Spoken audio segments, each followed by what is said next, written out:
पौलस्त्यं जयते अलं कदयते कारुण्य मातंदते लेच्छानुच्छयते रसाकशीते कृष्णाय तुभ्यं नमः।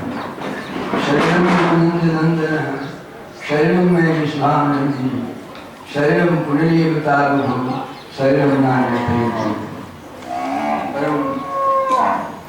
परम प्रातस्मरणीय भगवत श्री संतुलित एवं भगवती माता और बहनों, आज मुझे पहले एक खिचड़िया 10 मिनट बोलूँ। ये हमारी कमी है। अच्छा वक्ता वो होता है 5 मिनट में सब कुछ कर देता है, और हम अच्छा वक्ता है हम लोग संस्कृत पढ़ाते हैं, व्याकरण पढ़ाते हैं, एक बात कोई 10 बार बोलते हैं, वो आदत पड़ी है, ये हमारे दोस्त है। मैं 10 मिनट में क्या बोलूँ। स्वामी जी का मैंने बड़ी सुना, मुझे आज बड़ी खुशी हो रही है कि आज स्वामी जी का सबको देकर शताब्दी सबको देकर के, और आज सारे वृंदावन में स्वामी जी की चर्चा हो रही है। स्वामी जी की आप लोग स्वामी जी के शिष्य लोग हैं और चरित्र उनके 10 के लोग हैं, उनको मैं बहुत बहुत धन्यवाद देता हूँ। मैं देखता हूँ वृंदावन में स्वामी जी के समान काल में ही कि वृंदावन में महापुरुषों को मैंने देखा, पूजा बाबा को देखा, हरि बाबा को देखा। पूजा बाबा जब तक थे सारा वृंदावन का आकर्षण पूजा बाबा करता है, और हमने बाबा मान को देखा और मान शिवासन को देखा, उसको उनको को देखा, एक से महापुरुष और या कहीं कुछ नहीं बोलना। और ये स्वामी जी की देखिए विशेषता, और स्वामी जी के शिष्य लोग ऐसे महान हैं, मैं इनको बहुत बहुत प्रणाम करता हूँ, धन्यवाद देता हूँ।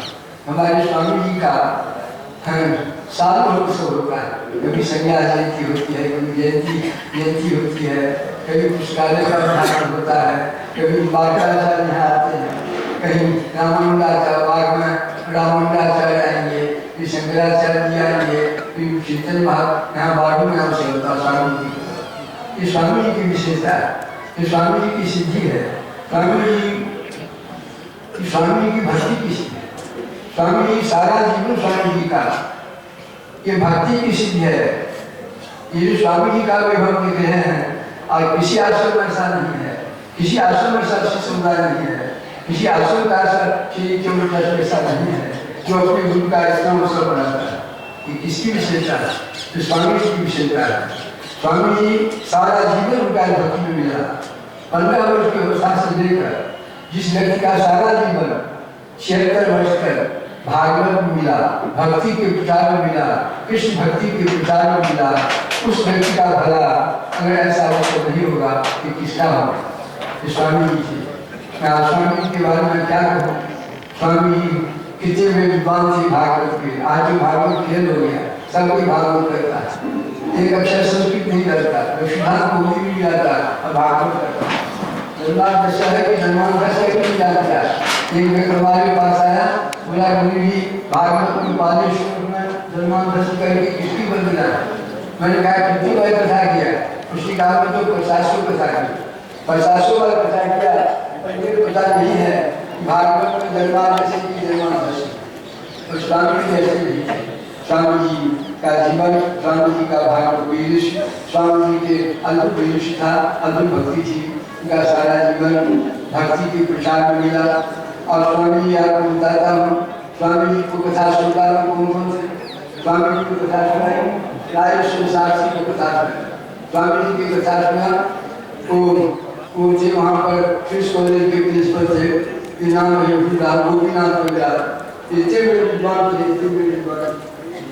गोपीनाथ गुजरात के बारे में श्रीमद लाल गोस्वामी राजस्थान के सर्वप्रथम में थे। वो बोलते थे कि जब मैं उनके गोपीनाथ गुजरात के पास जाता हूँ तो अपने को प्रणामी का विद्यार्थी समझता। स्वामी जी का भागवत गोपीनाथ गुजरात सुनते थे। स्वामी जी का भागवत काशी का सबसे बड़ा विद्वान राय स्वामी जी का भागवत आनंद भागवत जी का बड़ी विशेषता था। सारा जीवन भक्ति में गया। और स्वामी जी, और एक बात बताता हूँ, स्वामी जी सही बात कहने में कहीं नहीं छूटते थे। गलत बात कोई भी कहता था उसका उत्तर भी करते थे। ये मेरा अपना अनुभव है, मैं आपको सुना देता हूँ स्वामी जी का। मैं जब गीता प्रेस में था, गोरखपुर था, वहाँ से मैं एक बार वहाँ गया, गीता से वहाँ गया, ऋषिकेश गया। मैं वृंदावन में रासलीला देखते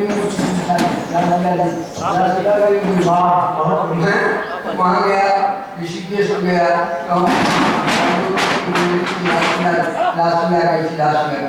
मैं रासलीला देखने जाता था, मैं बुलाया गया, घनश्याम राजा बुलाया, हमको कहा क्यों आप रासलीला देखते हो?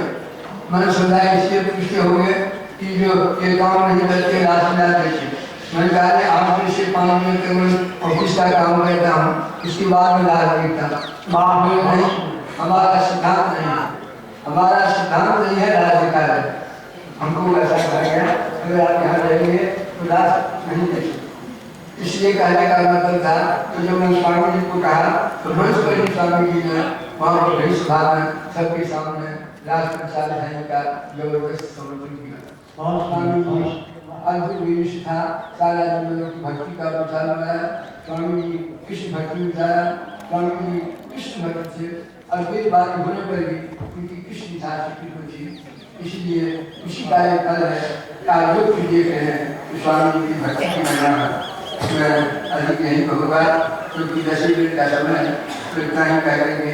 कुछ स्वामी जी के चरणों में अपनी कोई कुछ प्रणाम निवेदन करके अपना स्वागत। श्री राम जय राम जय राम,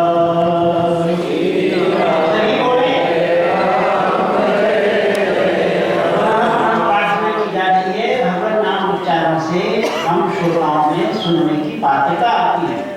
अभी समझ में आएगी कोई बात महापुरुष कहेंगे।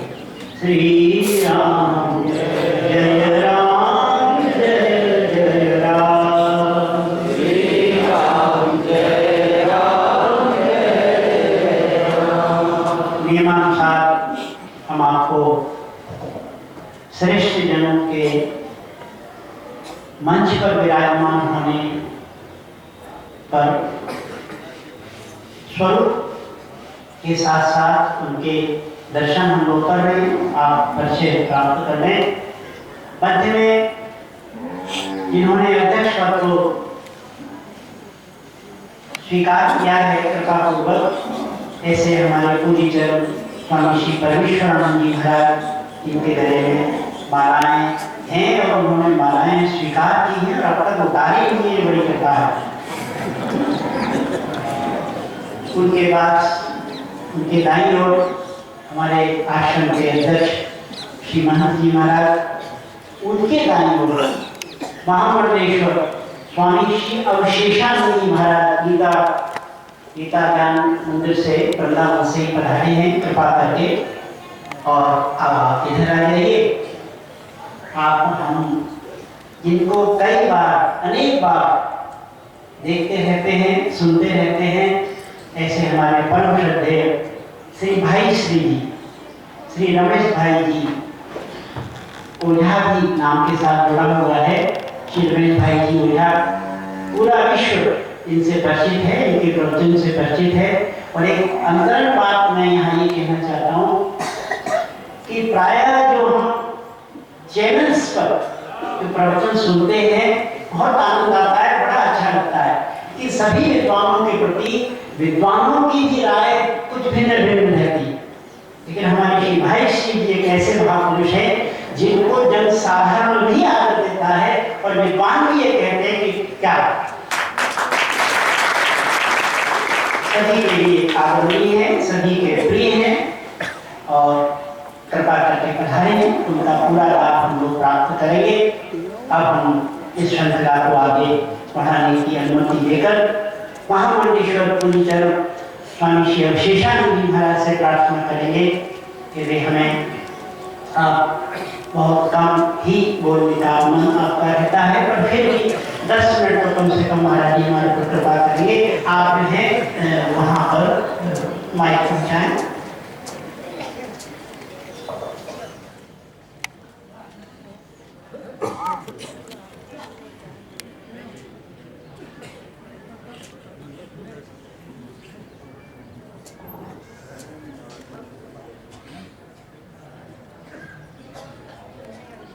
ये थोड़ा नीचे करिए। स्वस्ति प्रजाभ्यः परिपालयन्ताम् न्यायेन मार्गेण मनीषाः गो ब्राह्मणेभ्यः शुभमस्तु नित्यम् लोकाः समस्ताः सुखिनो भवन्तु। नमस्ते सर्वभावाय ब्रह्मणे परमात्मने कृष्णाय वासुदेवाय योगिनां पतये नमः। नमः शिवाय गुरुवे सच्चिदानन्दमूर्तये निष्प्रपञ्चाय शान्ताय भूयो भूयो नमो नमः। भूयो भूयो नमो नमः। ओम शांति शांति शांति।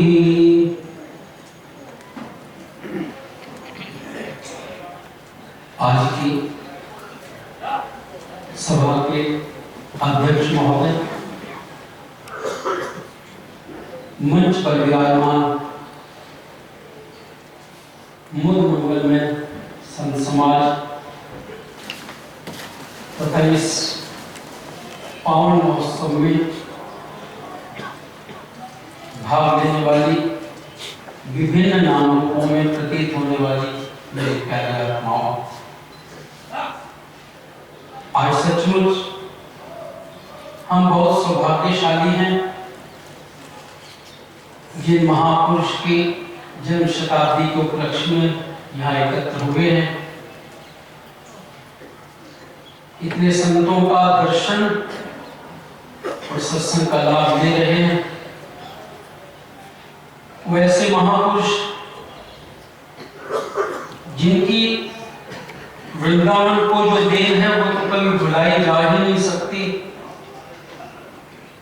और जो विश्व को उन्होंने दिया एक दुर्लभ अपनी भेंट, उसको भी कभी भूला नहीं जा सकता। मुख्य रूप से महाराज श्री ने 3 वस्तुएं अपनी अद्भुत इस समाज को प्रदान की। प्रथम तो उन्होंने जो भागवत का जो समीक्षा और कथा का जो एक प्रारंभ किया, प्रवचन की श्रृंखला प्रारंभ की, ये उनकी अपनी अप्रतिम देन है। उनके द्वारा ही ये भागवत संतों के द्वारा कही जाने लगी। इससे पूर्व इस भागवत को पंडितों की कथा कहा जाता था, लेकिन महर्षि ने एक नए आयाम स्थापित किए, उसको संतों द्वारा सर्वग्राह्य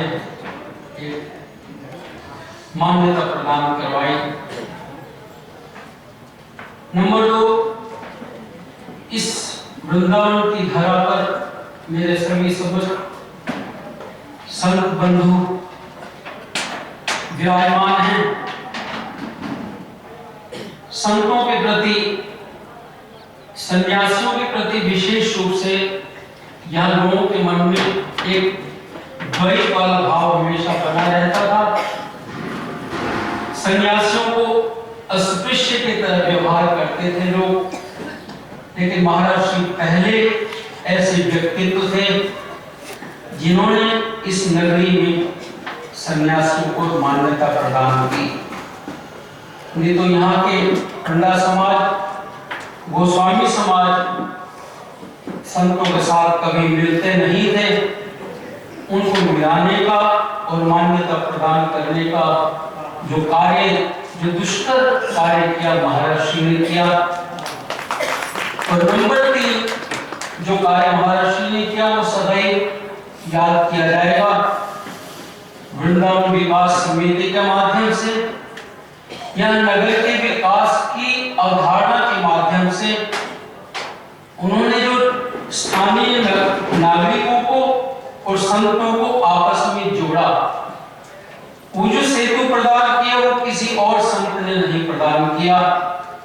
वो पहले ऐसे व्यक्तित्व थे जिन्होंने स्थानीय नागरिकों को एकत्र किया, यहाँ के प्रशासकों को एकत्र किया और संतों का वहां एक ही सभा पर मिल करके समन्वय स्थापित किया।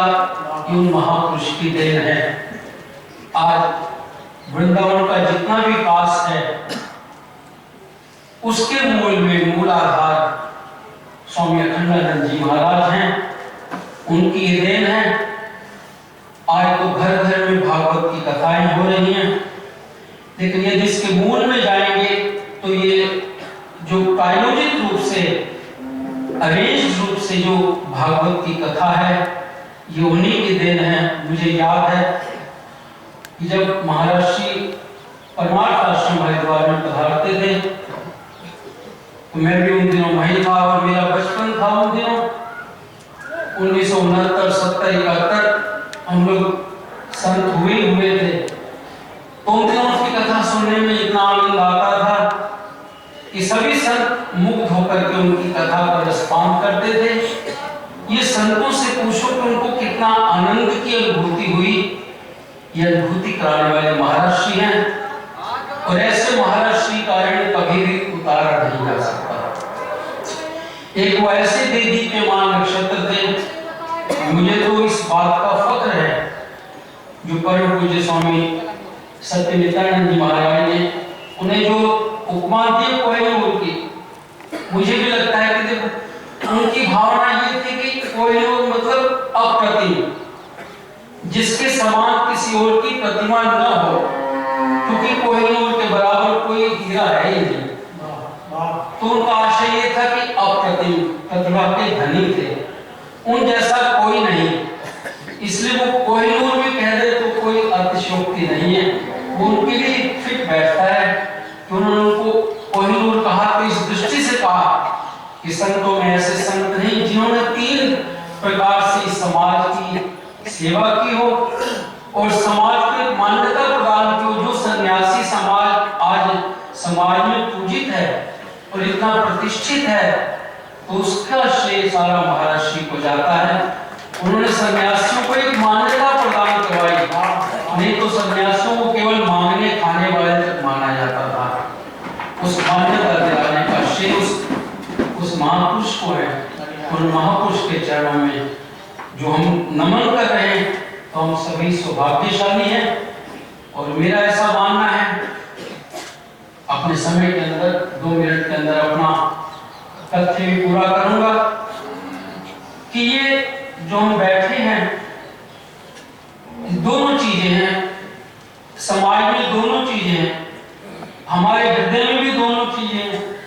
गोस्वामी जी ने इसे ये कहा कि हमारे हृदय में दोनों प्रकार के भाव हैं, सुमति भी है, कुमति भी है। हमारे हृदय में हमारे ऊपर निर्भर करता है कि हम सुमति का चयन करें कि कुमति का चयन करें, सत्संग का चयन करें कि कुसंग का चयन करें। जो सत्संग का चयन करते हैं उनको क्या मिलता है और जो कुसंग का चयन करते हैं उनको क्या मिलता है। गोस्वामी जी ने स्पष्ट किया कि सुमति कुमति सबके पुराण नाथ प्राण निगम अस्काई, जहां सुमति तहां संपत्ति नाना और जहां कुमति तहां विपत्ति निदाना। ये हमारे ऊपर है कि अगर हम सुमति चुनते हैं तो उसका क्या परिणाम होता है। आजकल जैसे दुकानों में लगा होता है कि बाय 1 गेट 1 फ्री, एक के साथ एक फ्री। तो सुमति का चयन करते तो सुमति के साथ भी कुछ फ्री मिलता है और कुमति का चयन करते तो कुमति के साथ भी कुछ फ्री मिलता है।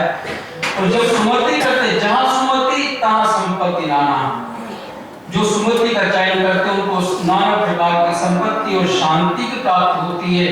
और जहां कुमति तहां विपत्ति निदाना, जो कुमति का चयन करते बुरी संगति का चयन करते तो उनको विपत्ति अपने आप ही प्रॉब्लम फ्री में मिलती है। तो अगर प्रॉब्लम चाहिए तो कुमति का चयन करें और सुख सुहाग शांति चाहिए तो सुमति या सत्संग का चयन करें। और ये सत्संग उन महापुरुष की देन है। उन्होंने एक प्रायोगिक रूप से सत्संग की विधा समझाई समाज को। उन महापुरुष को अपनी वाणी से आज अपनी पुष्पांजलि, अपनी श्रद्धांजलि भेंट करते हुए प्रणाम करता